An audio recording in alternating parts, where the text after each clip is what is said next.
자, 오늘 함께 은혜 받을 생명 양식은 두 군데 말씀이 되겠습니다. 에스겔서 42장 20절과 41장 17절에서 20절까지 말씀입니다. 에스겔서 42장 20절과 또 41장 17절에서 20절까지 말씀이 되겠습니다. 먼저 에스겔 42장 20절 말씀 제가 대표로 봉독하겠습니다. 그가 이와 같이 그 사방을 청량하니 그 사방 담 안마당의 장과 광이 500척씩이라. 그 담은 거룩한 것과 속된 것을 구별하는 것이더라. 또 41장 17절에서 20절까지 말씀입니다. 41장 17절 말씀. 문통 위와 내전과 외전의 사면 벽도 다 그러하니 곧 청량한 대소대로며 널판에는 그룹들과 종려나무를 새겼는데 두 그룹 사이에 종려나무 하나가 있으며 매 그룹에 두 얼굴이 있으니 하나는 사람의 얼굴이라. 이편 종려나무를 향하였고 하나는 어린 사자의 얼굴이라. 저편 종려나무를 향하였으며 온 전 사면이 다 그러하여 땅에서부터 문통 위에까지 그룹들과 종려나무들을 새겼으니 성전 벽이 다 그러하더라. 이는 하나님의 말씀이니라. 자, 오늘 함께 은혜 받을 말씀의 제목은 에스겔서의 구속경륜 38번째 시간입니다. 에스겔 성전의 담과 문과 방의 구속경륜에 대해서 첫 번째로 살펴보는 시간을 갖도록 하겠습니다. 에스겔서의 구속경륜 38번째 시간이고요. 에스겔 성전의 담, 문, 방의 구속경륜에 대해서 살펴보며 은혜를 나누도록 하겠습니다. 자, 오늘 본문 에스겔서 42장 20절 말씀은 오늘 살펴보고자 하는 에스겔 성전의 담과 문과 방의 구속경륜 중에 담에 대한 구절입니다. 담. 그리고 두 번째 본문인 에스겔 41장 17절에서 20절 말씀은 결론 부분에서 말씀드릴 지성소에 대한 말씀이죠. 그래서 이 에스겔 성전의 평면도를 보시면 에스겔 성전은 이 담과 문과 방으로 구성이 되어 있다라는 것을 분명히 알 수가 있습니다. 쉽게.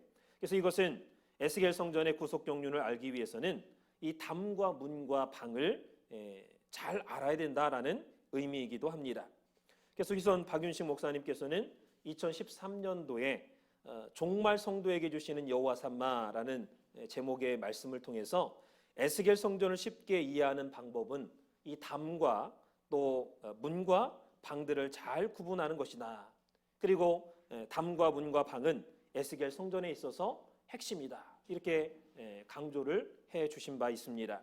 자, 그렇다면은 이 에스겔 성전의 담과 문과 방의 구속경륜은 무엇이며 이 담과 문과 방의 구속경륜을 통해서 본 에스겔 성전의 구속경륜은 어떤 것인가 함께 살펴보면서 은혜를 나누도록 하겠습니다.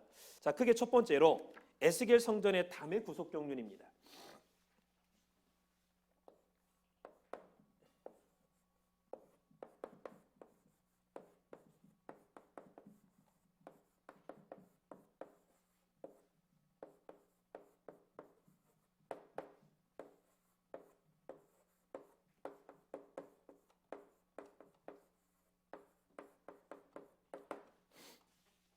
에스겔 성전의 담의 구속경륜.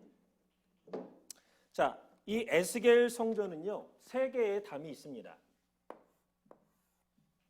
이 에스겔 성전에는 세 개의 담이 있죠.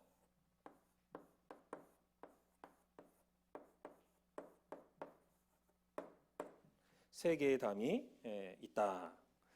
그래서 이 세 개의 담 속에는 구속경륜이 깃들어 있어요. 그래서 우리가 좀 잘 알아야 되겠죠. 자, 첫 번째 담이 사방의 담입니다.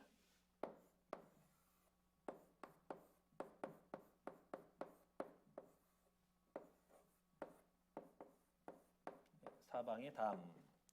자, 이것을 여기 이제 성전 사방의 담이라고도 하고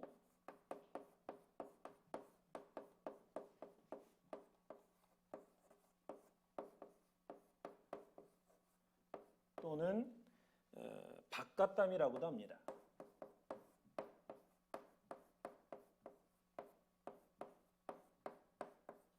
그러나 그냥 명칭은 사방의 담으로 통일하는 게 좋겠죠. 그래서 이 사방이라는 것은 동서남북을 가리키는 거예요.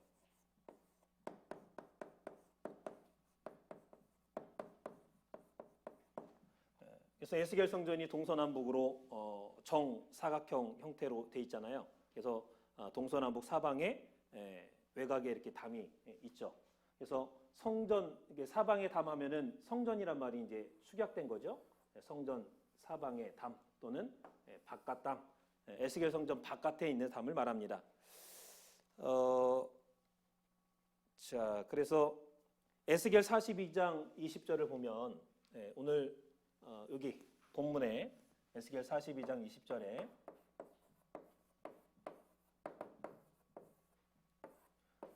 말씀이 이제 사방의 담, 성전 사방의 담을 말씀하는 구절인데 거기 보니까 그가 이와 같이 그 사방을 청량하니 그 사방 담 안마당의 장과 강이 500척씩이라 그 담은 거룩한 것과 속된 것을 구별하는 것이더라 이렇게 말씀하고 있죠. 이것은 이 담은 외곽으로 넓게 에스겔 성전을 보호하고 있는 담을 말하는데 여기 500척이라고 번역이 된 그 한글 성경에는 그렇게 번역이 돼 있죠. 그런데 500장대를 잘못 번역한 것이다. 이렇게 원로 목사님께서 여러 번 저희들한테 강조해서 말씀을 해 주셨죠. 그래서 한 장대가 6척이잖아요. 그래서 500장대라고 할 때 실제로는 약 3,000척이 됩니다. 3,000척. 그리고 이것을 미터로 환산하면 1,596m죠. 그래서 1,596m의 정사각형으로 이루어진 담입니다. 그래서 1차적으로 에스겔 성전을 보호하는 이런 역할을 하고 있다라는 거. 자, 한번 그림을 통해서 살펴보면요. 옆에 보시면은 이게 이제 요 뒷면이 평면도인데 요거를 이렇게 좀 붙이는 바람에 요걸 대신 붙였어요. 그래서 일단 입체도를 전체도 에스겔 전체도를 보면은 이 에스겔 성전이 500척씩이에요. 요게 500척씩인데 지금 요 외곽 사면 담이라고 돼 있죠. 요게 에스겔 성전이라면 요게 500척이고요. 요거는 500장대예요.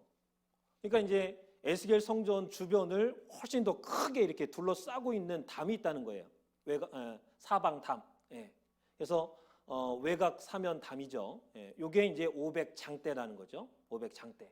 굉장히 요거 성전보다 굉장히 크게 담을 이렇게 구성을 하고 있다라는 거. 요 담을 지금 말을 하고 있는 거예요. 성경 사방 담이 외곽 사면 담.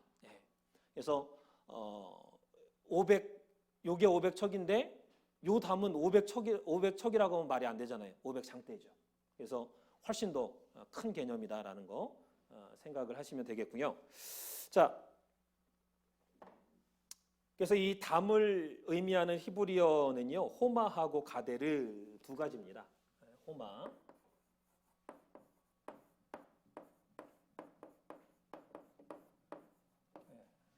우리 단어가 담. 담이라는 단어가 호마하고 가데르 이렇게 두 가지가 나오는데 이 중에서 두꺼운 담을 표현하는 단어는 호마예요. 두꺼운 담. 그래서 사방의 담, 성전 사방의 담, 바깥담은 호마, 아주 두꺼운 담이라고 원어적으로 이렇게 표현이 되어 있습니다. 자, 그래서 두 번째 담은 성전 사면의 담이죠. 성전 사면의 담. 이제 조금 지울게요. 성전 사면의 담.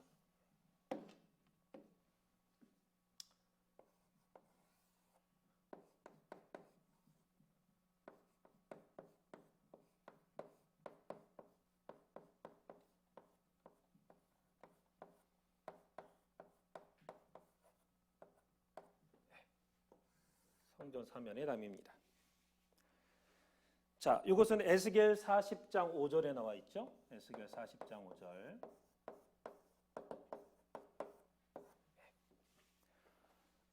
이 내가 본즉 집 바깥 사면으로 담이 있더라. 그 사람의 손에 청량하는 장대를 잡았는데 그 장이 팔꿈치에서 손가락에 이르고 한 손바닥 넓이가 더한 자로 6척이라. 그 담을 청량하니 두께가 한 장대로 고도 한 장대며 그랬습니다. 여기 이제 성전 사면의 담에 대해서 말씀하고 있는데 내가 보니 집 바깥 사면으로 담이 있더라 할 때 여기 집은 성전을 말씀하시는 거예요. 에스겔 성전. 예. 그래서 에스겔 성전을 직접적으로 두르고 있는 담을 성전 사면의 담이라고 하는 거예요. 그러니까 아까 여기 사방의 담하고는 개념이 좀 다르죠. 그러니까 사방이라는 것은 방향, 동서남북을 좀 크게 동쪽으로 쫙 퍼져 이렇게 펼쳐지는 그런 느낌으로 여러분들이 생각하시면 조금 헷갈리는 게 덜 하실 것 같아요. 그래서 비슷하잖아요. 말이 사방의 담이고 여기는 성전 사면의 담, 사면의 담 이렇게 돼 있는데 성전 에스겔 성전이 이렇게 평면도를 보시면 정사각형으로 돼 있잖아요. 입체도 전체도를 봐도 정사각형으로 돼 있어요. 예, 그래서 성전 사면, 예, 동쪽이라 할 때 동, 서, 남, 북 이 사면, 예, 동서, 남, 북 예, 이 사면 성전 사면을 두르고 있는 요 부분 있죠?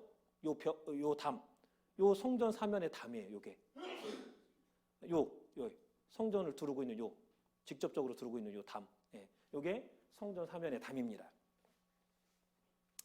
그래서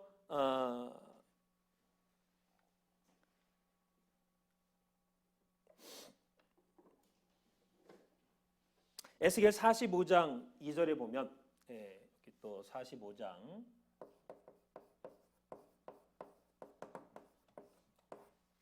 2절 말씀을 보면 이 담의 가로 세로의 길이가 500척씩이라. 아까 말씀드린 것처럼 에스겔 성전이 500척, 500척, 가로 세로 500척씩 이렇게 정사각형으로 되어 있다 그랬죠. 그래서 외곽, 사방의 담, 요 사방의 담, 바깥 담은 500장대지만 성전에 있는 그 담은 500척으로 되어 있다라는 거. 자, 이 담도 첫 번째 말씀드렸던 이 성전 사방의 담처럼 바깥담, 성전 사방의 담처럼 호마라는 단어를 사용하고 있습니다. 호마. 그래서 굉장히 두꺼운 담이라는 것을 알 수 있죠. 그래서 여기 두께와 높이를 모두 한 장대다. 높이도 한 장대고 또 두께도 한 장대다. 즉 6척이라는 거예요. 6척. 그래서 6척을 또 미터로 환산하면 3.192m입니다. 3.2m에. 여러분 사람의 키가 뭐 거의 2m 되면 굉장히 크잖아요. 근데 3.2m야.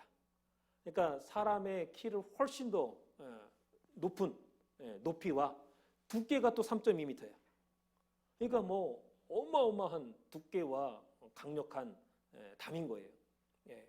그래서 이것은 우리에게 에스겔 성전에 대한 하나님의 보호가 얼마나 강하며 높으며 두터운가 하는 것을 알려줌과 동시에 우리 힘으로는 우리 자력으로는 절대로 에스겔 성전에 함부로 들어갈 수가 없다라는 것을 나타내주고 있죠. 마지막 세 번째 담이 뭐냐? 바깥담입니다. 여기 좀 헷갈릴 거예요. 일단 좀 자세하게 설명을 드릴 텐데 바깥담.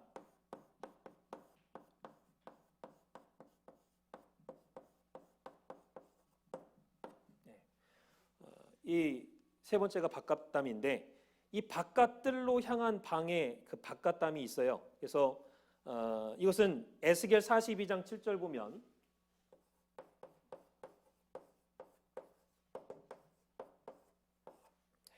에스겔 42장 7절을 보면 한 방의 바깥담 곧 뜰의 담과 마주대한 담의 장이 50척이니라 이렇게 바깥담이 있음을 말씀을 하고 있습니다. 자, 이 바깥담은 실제로 어디를 말하냐면 여기를 말합니다. 여기, 요 부분, 요 부분. 그래서 여기가 지금 그 에스겔 성전의 성소와 지성소고요. 이게 골방이죠. 양쪽으로 골방이 있고, 그다음에 이제 여기 보면은 그 성전 앞을 향한 방이 있고요. 여기 제사장의 방인데 바깥 뜰로 향한 방이 있어요. 그리고 여기도 마찬가지로 성전 앞을 향한 방이 100척이 되는 방이 있고 50척의 바깥 뜰로 향한 방이 있습니다. 제사장들의 방이죠. 그래서 여기 50척 바깥뜰로 향한 그 방 여기부터 여기까지 50척의 길이로 담이 있습니다. 그러니까 요거를 바깥담이라고 그래요. 그래서 에스겔 성전이 이렇게 있으면 이 에스겔 성전을 직접적으로 두르는 담이 있고 성전 외부에 크게 그냥 500장대로 담이 크게 이렇게 하나가 있고 그다음에 성전을 직접적으로 두르는 담이 있고 그다음에 여기 조그맣게 작은 바깥담이 있어요. 이쪽에도 이쪽에 이렇게 작은 바깥담이 있는 거예요. 그래서 여러분들이 지금 그림으로는 잘 자세하게 안 보여가지고 헷갈릴지 모르는데 11권을 꼭 집에 가서 한번 전체도하고 평면도에 보시면 바깥담이라고 표시된 부분이 있습니다. 그러니까 여러분들이 그거를 꼭 확인하시고 아 여기가 바깥담이구나 이렇게 이해를 하시면 될 것 같습니다. 자, 그래서 이 바깥뜰로 향한 방은 제사장들의 거룩한 방을 말씀하는 거고 이 제사장들의 거룩한 방은 성전 앞을 향한 100척의 방이 있고 또 바깥뜰로 향한 50척의 방이 두 가지가 있어요. 여기 그림에 나와 있는 것처럼 지금 뭐 막 그 말로 설명하려면 굉장히 복잡한 것 같고 어려운 것 같은데요. 그림을 딱 보면은 금방 확연하게 보여요. 여기 분홍색으로 돼 있잖아요. 여기 100척 넓게 크게 된 요 방. 제사장들의 거룩한 방 여기 써 있어요. 그다음에 여기 요 바깥뜰을 향한 50척의 방. 여기부터 여기까지 50척. 여기가 바깥뜰이에요. 바깥뜰. 이쪽도 마찬가지죠. 여기부터 여기까지 바깥뜰. 그래서 말로 설명하기는 어려운데 여러분들이 직접 이렇게 찾아서 확인해 보면 아 여기구나 금방 이렇게 확인하실 수가 있을 겁니다. 그래서 이 제사장들의 거룩한 방은 성전 앞을 향한 100척의 방이 있다고 그랬고 바깥뜰로 향한 50척의 방이 있다 그랬습니다. 그래서 그 중에서 바깥뜰을 향해 있는 50척의 방 옆으로 바깥뜰과 안뜰을 구분하면서 성소와 지성소를 보호하고 있는 담, 이것이 바깥담이다라는 거. 그래서 성경에서는 이 담의 길이가 50척인 것처럼 기록을 하고 있습니다. 근데 그렇지만은 이것은 담의 길이가 아니라 제사장들의 거룩한 방의 길이가 50척이라는 거예요. 그리고 이 50척 방의 길이와 비교해서 나머지 지역의 길이가 50척이라는 거예요. 그러니까 여기가 여기 이제 요 제사장들의 그 방이 요 바깥들을 향한 제사장들의 방이 50척이고요. 요거 긴 거는 100척이에요. 요거는 100척. 그래서 요 50척이고 요 나머지 요 구간이 50척이라는 거죠. 요게 전체가 이게 100척이니까 나머지 요 구간은 50척이다. 그래서 요 구간 여기가 바깥뜰이에요. 여기가 바깥담. 뜰이 아니라 바깥담.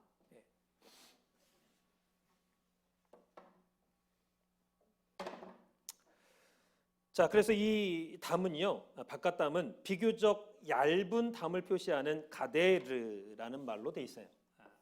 가데르, 좀 얇은 담. 사방의 담이나 성전 사면의 담은 좀 두꺼운 담이라겠죠.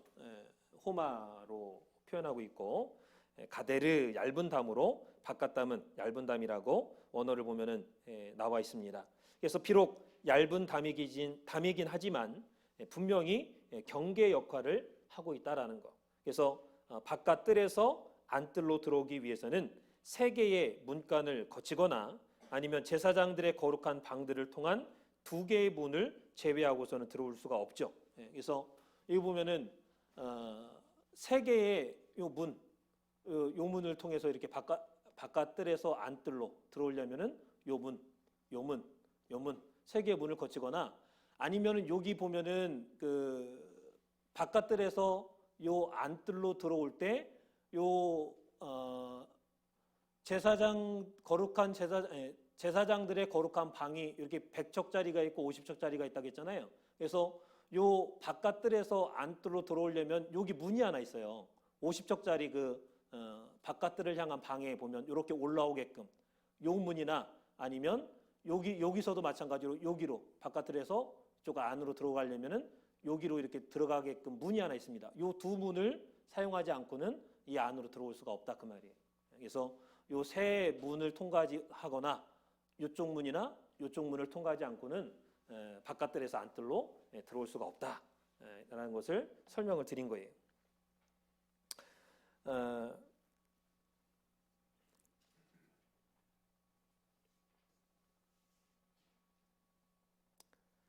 자, 그래서 이처럼 이 에스겔 성전에는 세 개의 담이 하나님께서 이렇게 담을 설치해 놓으셨는데 밖에서부터 지성소로 들어온다라고 할 때, 지성소를 향해서 들어온다 할 때 이 세 개의 담을 지나야 되는 거예요. 그래서 이 담이 보호의 역할을 하고 있다라는 거죠. 그래서 에스겔 성전의 가장 중요한 장소라고 할 수 있는 이 성소와 지성소를 담이 3중으로 1중, 2중, 3중으로 이렇게 철저하게 방어하고 또 보호하고 있다라는 것을 알 수가 있죠. 그래서 우리가 여기서 우리는 지성소에서 이루어야 할 구속 경륜을 반드시 하나님께서 이루시겠다라고 하는 하나님의 강력한 뜻과 의지를 이 담을 통해서 알 수 있다는 거예요. 아까 말씀드린 것처럼 이 사방의 담이나 사면의 담은요 굉장히 두껍습니다. 굉장히 두꺼워. 그래서 요 사면 담 같은 경우는 한 장대라고 했잖아요. 6척이야. 거의 3.2m. 두께도 높이도 어마어마한 담이죠. 그래서 이렇게 이제 철두철미하게 철저하게 방어하고 보호하고 있다라는 것은 성소와 지성소가 가장 중요한데 거기서 이루어야 할 구속 경륜을 내가 반드시 이루겠다라고 하는 하나님의 의지를 엿볼 수 있다라는 거예요. 이 담을 통해서. 자, 작은 두 번째로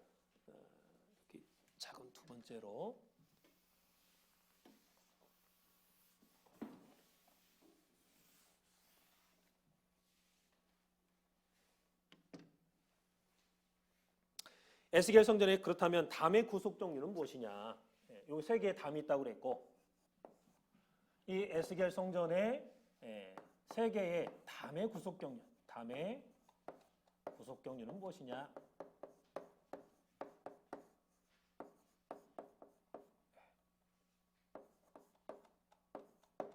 자, 이 구속 경륜이라는 말은 여러분들이 잘 알고 계시죠? 구속이라는 것은 구원이라는 것과 똑같아요. 구원. 이제 플러스 값을 치르다 그런 뜻이 첨가되어 있는 것이 구속이고 또 경륜은 뭡니까? 계획이죠. 계획. 그러니까 인류를 구원하고자 하는 하나님의 그 계획이 뭐냐? 요 담에 담고 있는, 담에서 담고 있는 요 에스겔 성전에 세 개의 담이 있다고 했는데 이 세 개의 담 속에는 하나님이 인류를 구원하는 데 있어서 요 담을 통해서 뭔가 계획을 갖고 있다 그 말이에요. 그게 뭐냐라는 거죠. 자, 오늘 이 본문의 담의 역할을 말씀할 때 이 담은 거룩한 것과 속된 것을 구별한다 이렇게 목적을 말씀을 했습니다. 그래서 에스겔 42장 20절을 보면요, 에스겔 42장 20절에 본문이죠. 42장 20절에 그 담은 거룩한 것과 속된 것을 구별하는 것이더라 그랬습니다. 그래서 담이 속된 것은 에스겔 성전에 들어가지 못하도록 구분한다, 지키는 역할을 한다, 필터 역할을 하는 거예요. 통과하지 못하도록 딱 막는 거죠. 그래서 이 거룩한 것과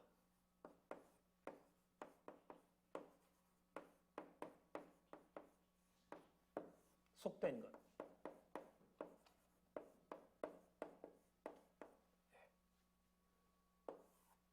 그 다음에 정한 것과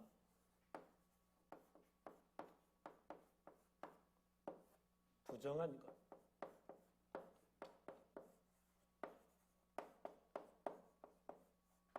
이렇게 이제 구분하게 되는데, 자, 그렇다면은 속된 것이 무엇이냐? 속된 것. 에스겔 44장 23절 보니까 에스겔 44장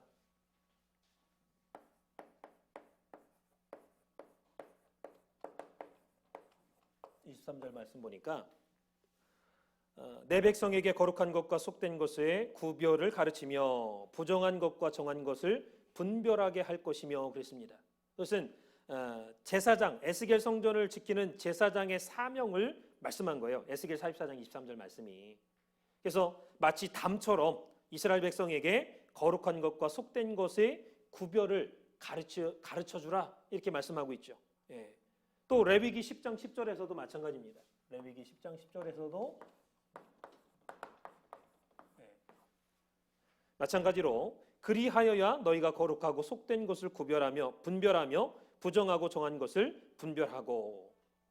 그래서 이 두 구절을 볼 때 거룩한 것과 속된 것은 반드시 구별되어야 한다라는 것이 바로 성경의 사상이고 성경이 말씀하고 있는 바입니다. 우리에게 요구하고 있는 바죠. 그래서 근데 문제는 뭐냐면 거룩한 것과 속된 것에 이어서 정한 것과 부정한 것으로 이렇게 부정한 것을 또 분별해야 된다, 구별해야 된다, 반복적으로 이렇게 말씀하다 보니까 우리가 생각할 때는 속된 것은 부정한 것이구나 이렇게 생각이 들잖아요. 그렇지만은 엄밀한 의미에서 볼 때 속된 것은요 부정한 것과 다른 개념이에요. 요 거룩한 것과 속된 것, 정한 것과 부정한 것 이건 분명히 구별이 돼야 되지만 요 속된 것이 부정한 것이구나 이게 똑같구나 이렇게 생각하는데 똑같지 않다는 거예요. 개념이 달라요. 그래서 이 엄밀한 의미에서 보면 속된 것은요 부정한 것과 다릅니다. 다른 개념이에요. 그래서 이 거룩이 하나님의 뜻에 합한 상태, 이 거룩은 하나님의 뜻에 합한 상태죠. 하나님의 뜻과 합한, 부합한 상태라면 이 부정은 하나님의 뜻을 거스르는 개념이에요. 여기 부정, 이 부정은요, 이 하나님의 뜻을 거스르는 거예요. 하나님의 뜻을.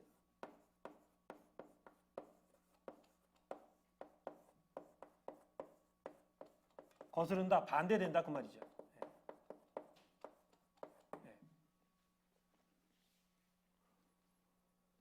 그래서 이 부정은 하나님의 뜻과 반대되는 물건이나 상태를 말할 때 부정하다 이렇게 표현하고 있죠. 성경에서. 근데 이에 비해서 속되다라는 것은 거룩한 것과 부정한 것의 중간 상태를 말하는 거예요. 다시 말하면 일상적인 상태를 설명하는 거죠. 일상적인 상태. 그래서 이 거룩한 것과 부정한 것의 중간이 속된 거야. 그러니까 거룩. 그 다음 단계가 속되다. 그 다음 단계가 부정하다. 이렇게 되는 거죠. 순서가.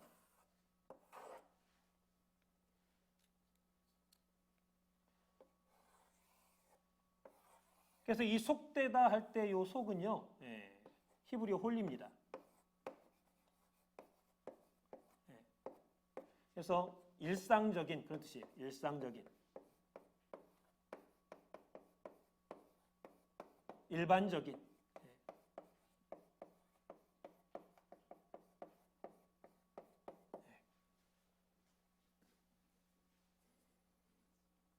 홀리가 아니라 홀입니다. 홀. 죄송합니다. 홀. 히브리어 홀이고 일상적인, 일반적인 그런 뜻이에요. 자, 그래서 우리가 뭐 속물이라고 그러잖아요. 속물. 아유, 쟤는 그냥 속물이야 그러잖아요. 일상적이다, 일반적이다, 세상적이다 그런 뜻이에요. 그래서 이 일반적이고 일상적인, 세상적인 이것이 반드시 부정한 건 아니, 죄는 아니야. 그렇다고 하나님의 뜻에 부합하는 거룩한 것도 아니야. 이 중간 상태예요. 그래서 우리가 일상적으로 살아가는 이 세상의 모든 삶은 부정한 것도 아니고 거룩한 것도 아니라는 거예요. 중간 상태입니다. 중간 상태. 이 구분을 잘 해야 되겠죠. 근데 이제 무조건 세상적이다 그러면은 속되다 그러면은 부정한 걸로 깨끗하지 못하고 나쁜 걸로 이렇게 생각하면 안 된다라는 거예요. 그래서 속되다라는 의미는 우리가 일상적으로 살아가는 보통적인 삶, 일반적인 삶을 설명하는 성경의 표현 방식이다라는 거. 그래서 하나님의 뜻에는 거스르지 않지만 하나님의 뜻과 직접적으로 연관되어 있는 것도 아닌 것. 하나님의 뜻과는 무관하죠. 그래서 부정한 것처럼 죄라고는 할 수 없지만 그렇다고 거룩하다고도 할 수 없는 상태, 그런 물건, 그런 것을 성경에서는 속되다, 속되다 이렇게 표현하고 있는 거죠. 그 중요한 것은요. 이 성경에 여호와 삼마 성읍하고 양편에 있는 성읍 기지를 속된 땅이라고 성경은 설명하고 있습니다. 여기 여기는 없네요. 여기 뒤에 그림에 있는데 그 예물로 드리는 땅을 보면은 왕의 땅이 양쪽에 있고 중간에 이렇게 3등분이 돼 있잖아요. 그래서 예물로 드리는 땅이 이렇게 있으면 이렇게 3등분이 되어 있죠. 여기가 이제 레위인의 땅이고 이게 제사장의 땅이고 이 제사장의 땅 중앙에 이제 에스겔 성전이 이렇게 있고 그다음에 여기 여호와 삼마 성읍이 이렇게 있고 양쪽에 이제 성읍 기지가 있습니다. 그래서 여기 이제 요 지역 전체가 다 속된 땅이라는 거예요. 속된 땅.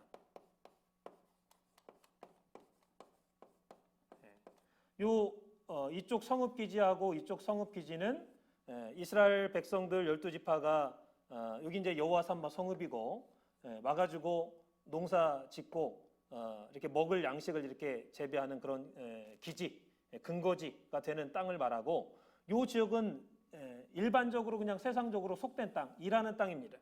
여호와 삼마 요 성읍도 요 속된 땅 안에 있는 성읍이에요.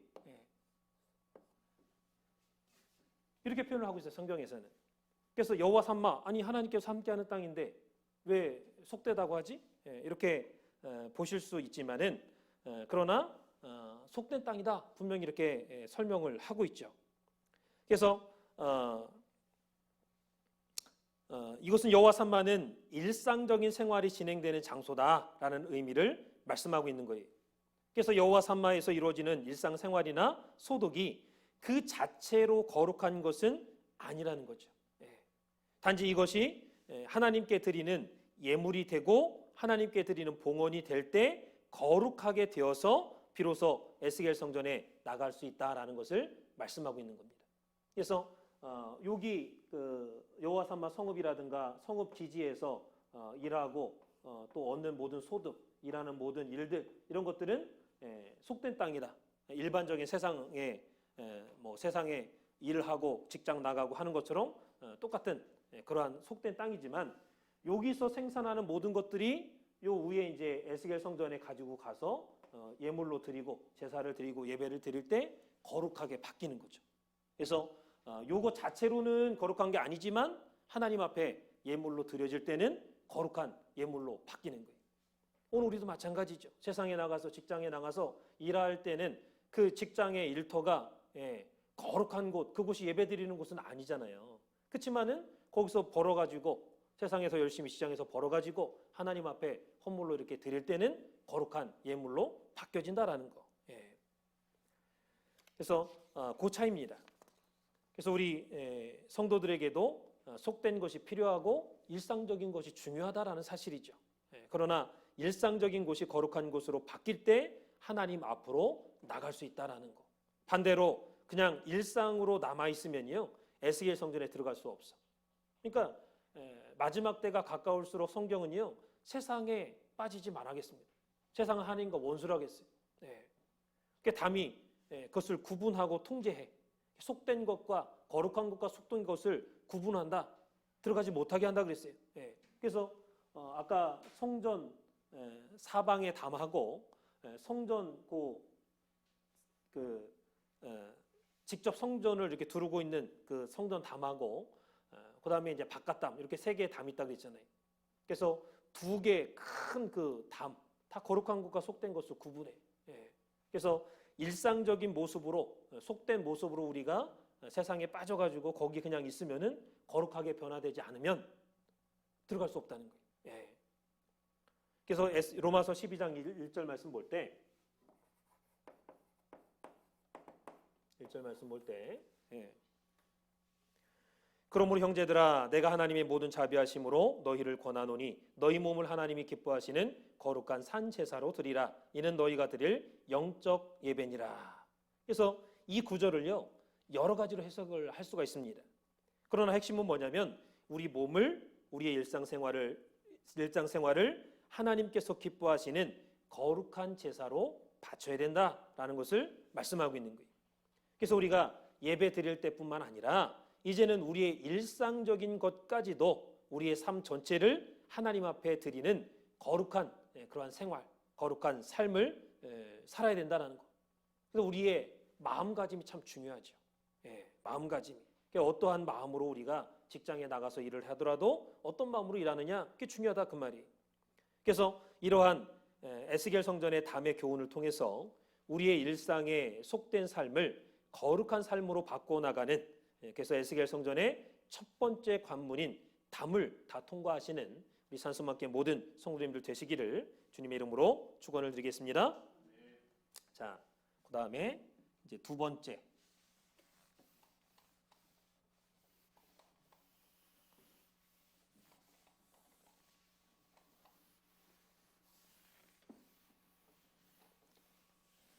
첫 번째가 에스겔 성전의 담이라고 그랬고요. 두 번째 뭡니까? 문이죠. 문입니다. 그래서 크게 두 번째로 에스겔 성전의 문의 구속 경륜입니다.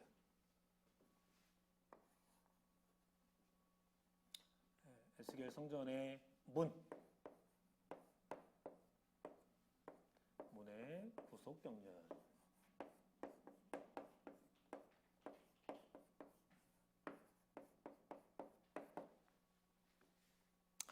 자, 이 에스겔 성전의 문은요, 성전으로 들어오는 통로죠. 통로. 그래서 이 문은 담보다 더 발전된 구속 경륜을 함축하고 있다라는 사실입니다. 이 담이 거룩한 자와 속된 자를 구분하고 걸러내는 역할을 한다면 이 문은 거룩한 자들 중에서 다시 에스겔 성전에 들어올 자격자를 구분해내는 그러한 구속 경륜을 담고 있는 게 바로 문입니다. 그러니까 요 담을 통해서는 거룩한 자, 속된 자, 세상적이냐 아니면 거룩성이 있느냐 그거를 보고 걸러내는 거예요. 담은. 그러니까 세상적인 그런 믿음이나 생활 가지고 정신 상태를 가지고는요, 에스겔 성전에 담도 못 통과해. 그냥 아예 그냥 여기 성전 바깥에 있는 여기 이 담에서 들어가지도 못해. 아예 첫 번째 코스에서 그냥 불합격. 너는 들어올 자격도 없다. 다 걸러내. 근데 들어오긴 들어왔어. 여기 성전 사방 바깥 담을 통해서 들어왔는데 성전에 들어가려고 보니까 또 담이 또 있어. 그리고 이제 문이 있죠. 근데 이 문은 거룩하다고 교회 다닌다고 신앙생활 한다고 하는 사람들 중에서 다시 에스겔 성전으로 들어갈 자격자를 또 여기 문에서 걸러내는 거예요. 그래서 문이 더 담보다 더 한층 더 높은 신앙의 자격 조건을 이렇게 요구하고 있는 거죠. 그래서 에스겔 성전의 문은요, 히브리 원어를 볼 때 5가지로 구분해 볼 수 있습니다. 5가지. 이 문은 5가지로 이렇게 5가지가 있는데, 자, 첫 번째가 샤르입니다. 첫 번째가 샤르. 샤르라는 문이 있어요. 그래서 이것은 문가 아니죠. 이게 제일 중요한 문입니다. 6개의 문간들 말해요. 6개의 문간들. 자, 문간을 문이라고도 하고 문간이라고도 하죠. 문간. 여기 보면은 여기 이제 성소하고 지성소고, 여기 들어가기 위해서는 바깥들로 이렇게 들어오는, 여기 이제 동쪽이죠. 동쪽에 문간이 있고, 여기 남쪽, 여기 북쪽, 이렇게 3개의 문간이 있죠. 그다음에 바깥들에서 다시 안뜰로 들어가기 위해서는 여기 또 동쪽, 남쪽, 북쪽에 3개의 문간이 있어요. 동향한 문간, 남향한 문간, 북향한 문간, 문간이라고 표현되어 있잖아요. 그래서 이 문간을 표현하는 히브리 원어가 샤르입니다. 샤르. 이게 문의 종류에 들어가는 거예요. 5가지 문 중에 하나가 샤르. 요 6개의 문간. 동향한 문간, 남향한 문간, 북향한 문간. 다시 동향한 문간, 남향한 문간, 북한 문간. 이게 6개. 요의 6개의 문간을 히브리 원어로 샤르라고 합니다. 자, 그래서 이게 그 문의 고속 경륜에 있어서요, 이 샤르가 제일 중요해. 제일 중요한 문들이야. 여기 평면도나 전체도를 보더라도 에스겔 성전 성소와 지성소로 들어가는 제일 중요한 문이야. 제일 큰 문이고, 이게 제일 중요하죠. 그래서 이 바깥들 동양한 문간, 북향한 문간, 바깥들 남양한 문간, 또 안뜰 북향한 문간, 남양한 문간, 동양한 문간 이렇게 6개가 샤르 히브리 원어로. 자, 두 번째는 샤프라는 단어입니다. 문, 두 번째 문은 뭐냐? 샤프.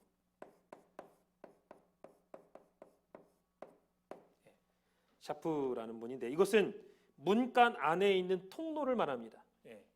이 문간이 있으면 문간 안에 통로. 자, 여기가 제일 이제 중요한 문간인데 그림을 보면 더 정확하게 아시겠지만 이게 지금 길잖아요. 문을 통해서 들어가면은 요 속 내부가 이렇게 나오는데 이제 11권에 보면 자세히 나와요. 그래서 그거 찾아보세요. 요 속 내용, 속 모습을 보면 여기까지 길게 이렇게 통로가 있어요. 요 통로 자체를 성경에서는 문으로 샤프라고 히브리 원어로 돼 있고 문간 안의 통로를 샤프, 이것도 문으로 설명을 하고 있습니다. 그래서 에스겔 성전에서는 문간들에 있는 통로를 문으로 인정하고 있다라는 거. 그래서 그 통로를 가르치는 히브리 원어가 샤프라는 단어고, 세 번째는 페타흐입니다. 페타흐.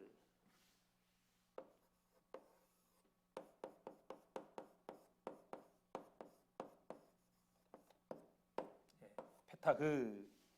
자, 이 페타흐는 제사장들의 거룩한 방으로 들어가는 통행구를 말하는 거예요. 제사장들의 거룩한 방으로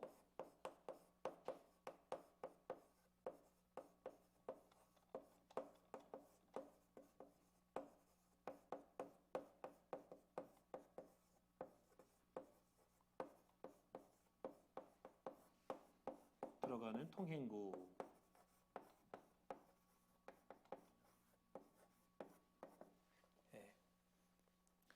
그래서 바깥담의 북쪽과 남쪽에 하나씩 총 2개가 있죠. 그래서 여기 이제 전체도나 평면도, 이건 이제 자세한 평면도가 아닌데 여기 제사장들의 거룩한 성전을 향한 방이 있고요.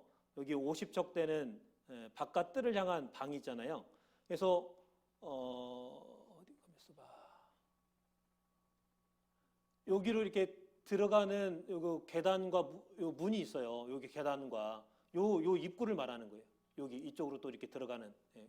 그래서 여기 보면은 평면도에도 이렇게 표시가 돼 있어요. 이렇게 일자로 다 그어진 게 아니라 이렇게 표시가 돼 있는데 여기 올라가는 계단이 돼 있습니다.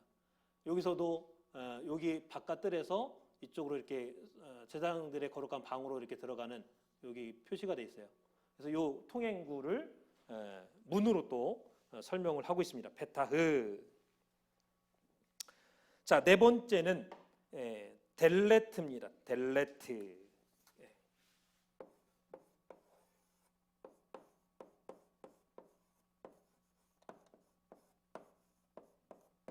자, 이 델레트는 성소와 지성소로 들어가는 문짝 달린 문을 말하는 거예요.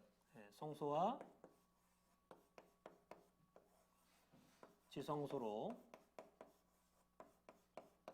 들어가는 문짝 달린 문.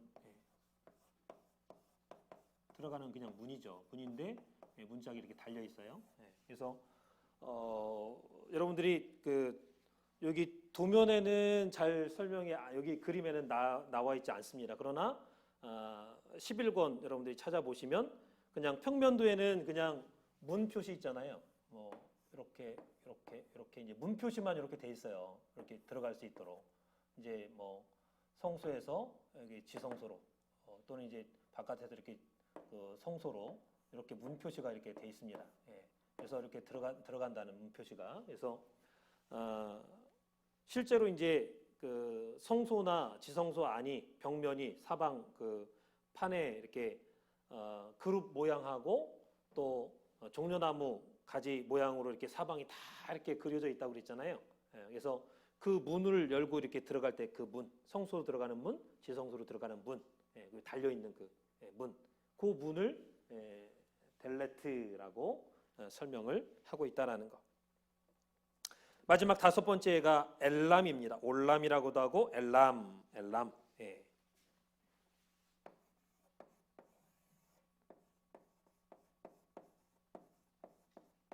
또는 올람. 자, 이 엘람, 올람이라는 문은 뭐를 말하냐면요. 에스겔 40장 30절에 나와 있는 현관문을 말합니다. 에스겔 40장 30절에.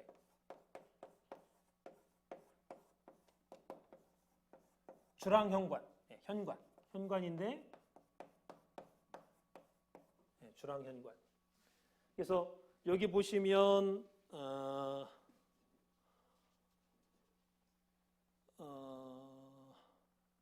성전 사면에 주랑들이 있죠. 주랑, 여기 기둥. 여기 이제 그 문간 있잖아요. 동향한 문간, 뭐 남향한 문간 옆으로 기둥들이 쭉 있고 위에가 이렇게 그 지붕이 이렇게 닫혀 있는 그 기둥들이 있고 요 안에가 현관이라고 그래요. 여기 주랑현관이라고 그래요. 주랑현관. 여기 안에가 주랑현관. 그래서 여기 보면 주랑현관과 30개의 방들 이렇게 돼 있잖아요. 여기 이제 기둥이 쫙 있고 이제 요 안에 요거를 현관이라고 합니다. 그래서 보통 사람 집에 우리는 집에 들어가는 현관 문이 있고 그런 현관이 아니라 여기 이렇게 들어가면 현관이라고 하는데 여기 이제 주랑 기둥들이 쭉 세워져 있는 그 현관 거기를 주랑 현관이라고 하는데 그 주랑 현관을 문으로 엘람이라고 올람이라고 이렇게 원어적으로 표현을 하고 있다라는 것을 기억을 하시면 되겠습니다.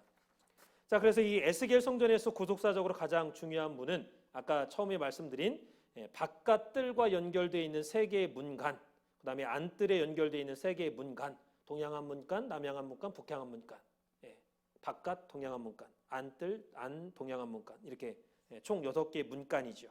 그래서 이 문간들이 에스겔 성전에 나가는 자격을 갖춰야 할 조건들을 우리에게 말씀을 해주고 있다라는 거예요. 그래서 첫 번째로 동향한 문간하고 두 번째 남향한 문간, 세 번째 이제 북향한 문간 이렇게 문간은 세 개잖아요.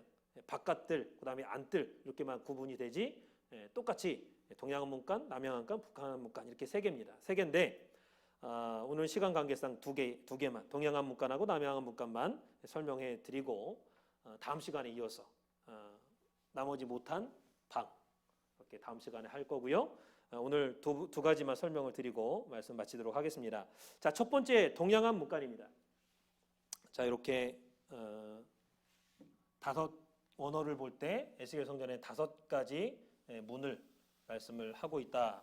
가장 중요한 것은 6개의 문간, 동향한 문간, 남향한 문간, 북향한 문간 이렇게 바깥들 안뜰에 있는 6개의 문간이 제일 문 중에는 제일 중요하다. 그랬고 이제 에스겔 성전의 문에 담겨 있는 구속 경륜을 살펴볼 때 이 6개의 문간 중에 이제 바깥뜰하고 안뜰 이렇게만 구분이 돼 있지 다 똑같잖아요. 동향한, 남향한, 북향한. 그래서 그 세 개의 문간에 대해서 잠깐 설명을 드릴게요. 그래서 이 동향한 문간은 첫 번째로 동향한 문간.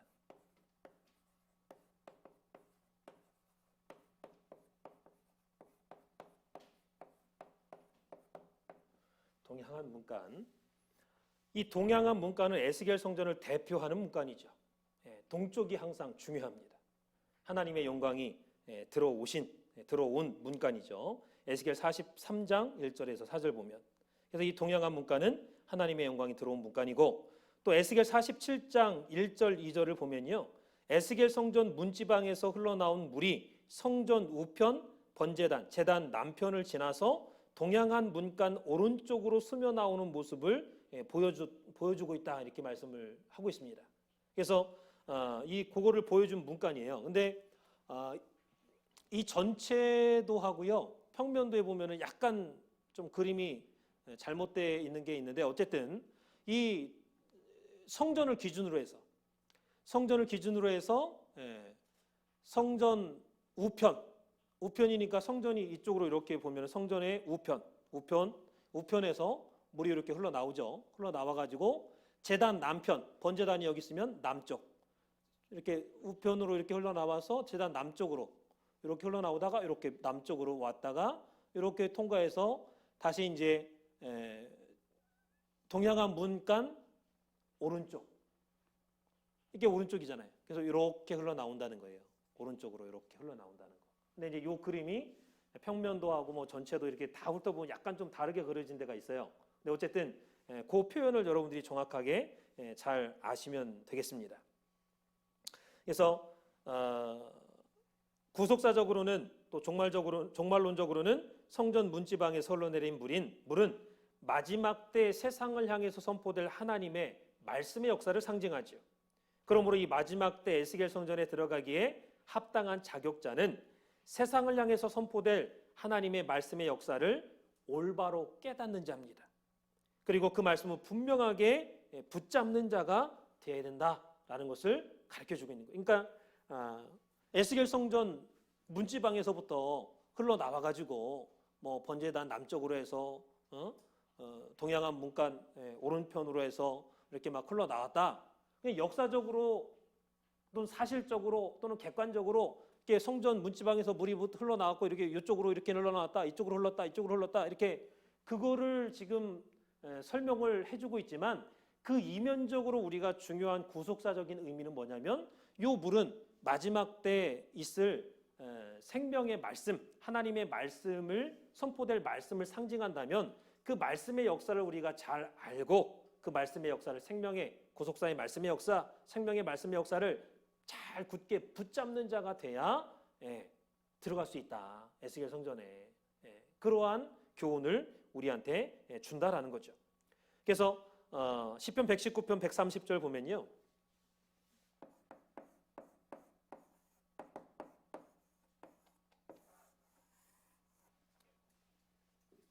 주의 말씀을 열무로 우둔한 자에게 비추어 깨닫게 하나이다. 그래서 하나님의 말씀을 열어주셔야 우둔한 자에게 비춰주셔야 깨닫게 된대. 말씀이 열려야 된다는 거예요. 내가 열려고 아무리 애를 쓰고 말씀을 읽고 열심히 듣고 해도 말씀을 열어주셔야 된대. 그래서 하나님의 은혜를 받아야 열리는 거죠. 말씀이 열려진 자만이 이 말씀을 붙잡을 수 있고 또 동양안 문간을 통과할 수 있는 거예요. 그래서 마지막 때는 절대로 하나님 말씀에 우둔한 자가 되어서는 안 됩니다. 세상 돌아가는 이치는 너무너무 밝아. 눈치는 빤하고. 근데 하나님 구속정륜에는 우둔해. 못 깨달아. 아무리 말씀해도. 그럼 안 되겠죠. 그래서 이것이 바로 동양안 문간이 우리에게 주는 교훈이다라는 거. 그래서 동양안 문간 오른편으로 이렇게 생명수가 이렇게 흘러나온다라고 할 때 이 생명수는 마지막 때 역사할 하나님의 말씀의 역사다라고 할 때 이 하나님의 말씀을 잘 알고 그 역사를 알고 붙잡는 자가 되어야 된다. 그래야 동양안 문간을 통과해서 에스겔 성전에 들어갈 수 있다라는 것을 교훈해 준다라는 거죠. 자, 두 번째로 남향안 문간입니다.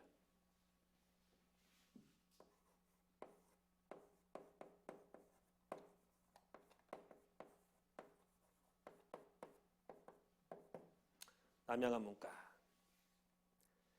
자, 이 에스겔 성전에는요 남향안 문간에 대한 자세한 기록이 나와 있지 않습니다. 애석하게도. 그렇지만은 이 여호와 삼마 성읍의 12문 중에서 이 에스겔 성전의 구속경륜과 가장 가까운 구속경륜을 설명하고 있는 문이 남쪽에 있는 문들이에요.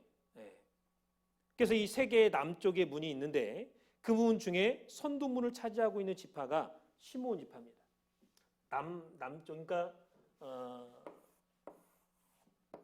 이렇게 여호와 삼마 거룩한 성읍이라면 남쪽에 이렇게 문이 세 개가 있잖아요. 이 세 개 중에 이제 시므온 지파가 이 남쪽 문의 대표야. 세 지파가 있지만 가장 중요한 건 시므온 지파입니다. 그래서 이 시므온 지파가 바로 남향한 문간의 교훈을 우리에게 가르쳐주고 있다라는 거. 그렇다면은 이 시므온 지파는 어떤 지파고 우리에게 주는 구속 교훈이 뭐냐? 자, 이 시므온은요 야곱의 둘째 아들이었죠. 시므온은 야곱의 두 번째 아들입니다. 자, 그런데 레위하고 세 번째 아들인 레위하고 더불어서 할례 언약을 통해서 디나 사건으로 살인죄를 저질렀죠. 그래서 아버지 야곱으로부터 이스라엘 가운데 너희 집안은 흩어져라. 너희 자손들은 저주를 받아. 저주. 야곱으로부터. 창세기 34장 17절에서 27절에 나와 있고요. 자, 두 번째는 이 시므온 지파는 광야 노정 가운데 불순종하고 우상 숭배로 가장 많은 사람이 죽고 자칫하다가는 소멸될 위기에 처한 지파였습니다. 광야 노정 가운데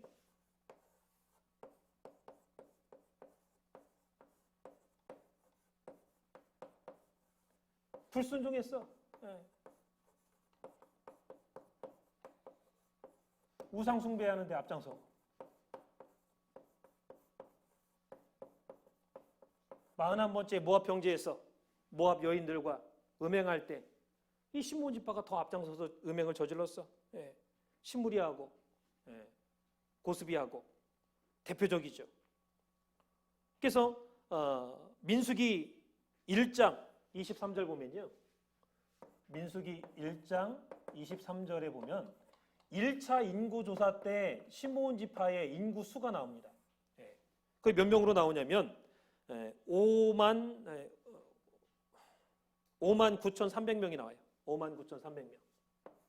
59,300명.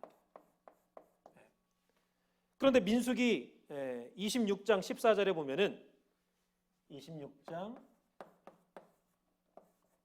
14절에 보면 2차 인구조사가 나오죠.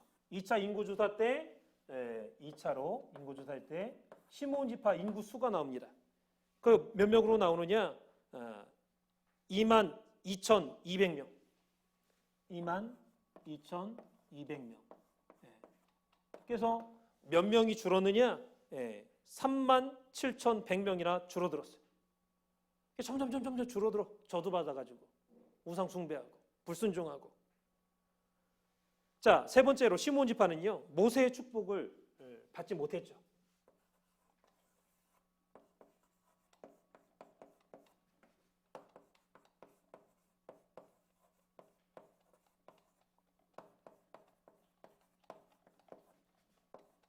신명기 33장 보면요.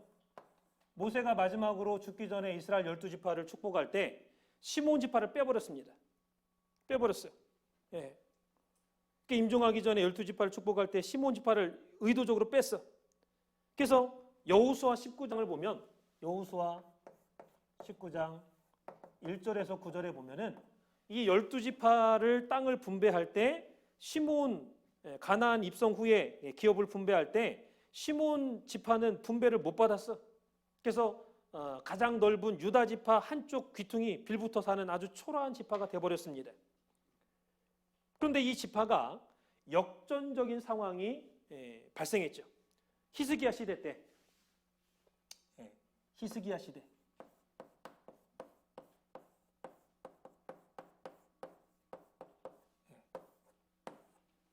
히스기야는요. BC 715년에서 686년. 715년에서 686년. BC. 그래서 29년인가요? 29년간 재위했던 통치했던 왕이죠. 그래서 이 히스기야 시대 때 시므온 지파가 하나님의 언약을 성취하는 일을 했습니다. 그래서 역대상 4장 42절 43 한번 찾아보세요. 역대상 4장 42, 43. 역대상 4장 42, 43. 자, 거기 보면은 시므온 지파 자손 500명이 세일산으로 가가지고 피하여 남아있는 아말렉 족속을 진멸했다. 그 땅을 차지했다 그랬습니다. 그래서 늦게나마 하나님의 언약을 실행하고 성취하는 지파가 됐던 것이죠. 자, 역대상 4장 한번 찾아보겠습니다. 역대상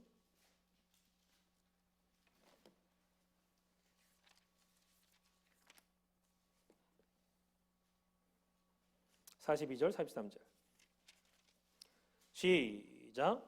또 시므온 자손 중에 500명이 이시의 아들 블라데아와 느아랴와 르바야와 우시엘로 두목을 삼고 세일산으로 가서 피하여 남아있는 아말렉 사람을 치고 오늘날까지 거기 거하였더라. 예. 그래서 분명히 신명기 7장이나 또 출애굽기에 보면은 아말렉 족속을 내가 천하에서 진멸해버리겠다, 없애버리겠다. 하나님의 원수야 원수. 예. 가나안 7족속 가운데 가나안 7족속을 진멸하라. 신명기 7장 1절 2절에 분명히 말씀했는데 특별히 하나님이 원수처럼 생각한 족속이 아말렉 족속이야. 제일 강력하고 제일 더러운 족속. 그 아말렉 족속이요 히스기야 시대까지 남아 있었어. 진멸하라고 했는데도 그 남아 있는 아말렉 족속을 역대상 4장 42절 43절 보면 시므온 족속에 남은 사람들이 자손들이 500명이 그냥 세일산으로 쫓아가 가지고 그냥 다 진멸했습니다. 그리고 거기에 차지했어요. 그래서 그 결과 이스라엘 백성들이 바벨론 포로에서 귀환해 가지고 땅을 분배할 때는 시므온 지파도 더 이상 유다 지파에 빌붙는 지파가 아니라 베냐민 지파 다음에 두 번째로 땅을 분배받은 그러한 지파가 되었다라는 것입니다. 그래서 이 남양한 문과는요 우리에게 적극적으로 자신의 과거와 어두운 현재를 극복하라, 새로운 미로를 개척하라 라고 하는 진취적인 믿음의 신앙을 교훈해주고 있는 거예요. 이 남양한 문과는 진취적인 믿음,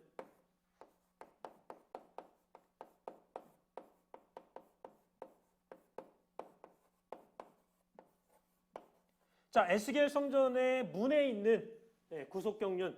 근데 이 문의 가장 핵심이 6개의 문간이라고 했죠.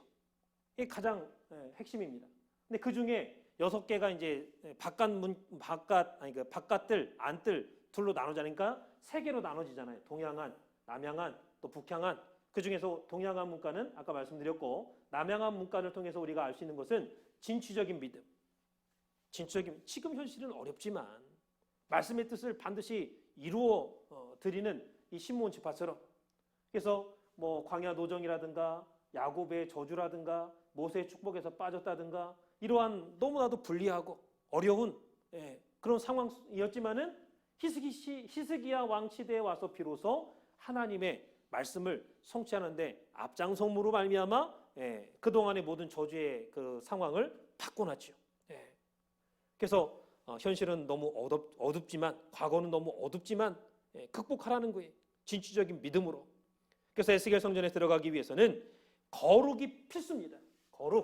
거룩한 자와 속된 자를 구분하겠다. 거룩이 있어야 돼. 근데 거룩만 있으면 안 돼. 거룩한 것과 플러스 뭐가 있어야 되느냐? 여기 진취적인 믿음이 있어야 된다. 진취적인 믿음. 그래서 아까 동양안 문간을 통해서는 하나님의 말씀에 우둔하면 안 된다. 이 생명수 강의 역사를 잘 알아야 되듯이 하나님의 동양안 문간을 통해서는 하나님의 말씀의 역사, 마지막 때 생명수 강의 역사, 그거를 사모하고 붙잡아야 된다 그랬습니다. 두 번째, 여기 남양안 문간에서는 진취적인 믿음이 있어야 된다. 거룩은 필수야. 거룩한 자 중에서도 이러한 열심과 진취적인 믿음이 없으면 들어가기 힘들다는 거예요. 거룩하지만 하나님의 말씀의 역사를 몰라. 마지막 때 일어날 생명수 역사를 몰라. 관심도 없어. 붙잡지 않아. 그럼 못 들어간다는 거예요. 그래서 거룩한 게 너무 중요하죠. 거룩. 여기에다가 진취적인 것과 또 말씀에 대한 열심과 이런 것이 더 필수적으로 필요하다라는 것은 그것을 문을 통해서 에스겔 성전에 있는 문을 통해서 우리에게 구속사적으로 가르쳐주겠다라는 것입니다. 그래서 여호수아 17장 18절 보면요. 그 산지도 내 것이 되리니 비록 삼림이라도 내가 개척하라. 그 끝까지 내 것이 되리라. 가나안 사람이 비록 철병거를 가졌고 강할지라도 내가 능히 그를 쫓아내리라. 자, 오늘 말씀 길어졌는데 이 말씀 통해서 여호수아가 에브라임 지파하고 시므온 지파 후손들한테 명령한 말씀입니다. 그래서 땅을 분배할 때 그냥 거저 얻는 게 아니라 개척하라는 거예요. 어렵지만 개척하라. 삼림이라도 개척하고 끝까지 가라. 이것이 바로 가나안 정복을 하는 신앙의 정신이었죠. 그리고 이것은 오늘날 에스겔 성전에 들어가는 신앙의 조건이다라는 것. 그래서 오늘 우리 산소만교 성도님들도 현재 상황이 어떠하든 간에 코로나로 정말 어렵고 힘들다 할지라도 그것을 극복할 수 있는 적극적이고 살아있는 그러한 믿음의 소유자, 열심 있는 믿음의 소유자, 거룩한 믿음의 소유자가 되셔서 에스겔 성전 문이 인정할 수 있는 그러한 신령한 자격자가 됨으로 말미암아 에스겔 성전에 넉넉하게 입성하는 그러한 역사가 있으시기를 주님의 이름으로 축원을 드리겠습니다. 기도 올리겠습니다. 살아계신 아버지 하나님, 오늘도 우리에게 에스겔 성전의 담과 또한 문과 방을 통해서 그 구속경륜을 통해서 우리에게 깨닫게 해주시고자 하는 하나님의 구속경륜을 다시 한번 말씀으로 깨닫게 해주시니 진심으로 감사를 드립니다. 먼저 에스겔 성전의 담을 통해서 거룩한 것과 속된 것을 구분한다고 했습니다. 오늘 우리 산소만교회 성도님들의 모든 삶이 하나님 앞에 모든 일상의 삶까지도 거룩한 것으로 드려질 수 있는 거룩한 예배로 바뀌어질 수 있는 믿음의 삶이 될 수 있도록 역사하여 주시옵소서. 비록 세상의 두 발을 딛고 세상 속에서 살아가지만 그러나 우리의 머리만큼은 늘 하늘을 향하여 열려 있고 우리의 마음과 믿음만큼은 하나님을 향하여 열려 있어서 수시로 교통하고 하나님께 기도하고 예배로 영광 돌릴 수 있는 우리 산소만교회 모든 성도들 될 수 있도록 주장하여 주시옵소서. 거룩한 것뿐만 아니라 문의 구속경륜을 통해서 다시 한번 진취적인 믿음과 또한 마지막 때에 역사할 하나님의 생명수의 아버지 말씀의 역사를 정확하게 깨닫고 그 말씀을 붙잡고 끝까지 말씀 안에서 승리의 발걸음을 이어나가는 우리 산소만교회 모든 성도들 될 수 있도록 역사하여 주시옵소서. 그렇게 될 줄 믿고 감사함을 드리며 사랑 많으신 예수님 받도록 간절히 감사 기드렸사옵나이다. 한 앞에 영광의 박수를 드리겠습니다.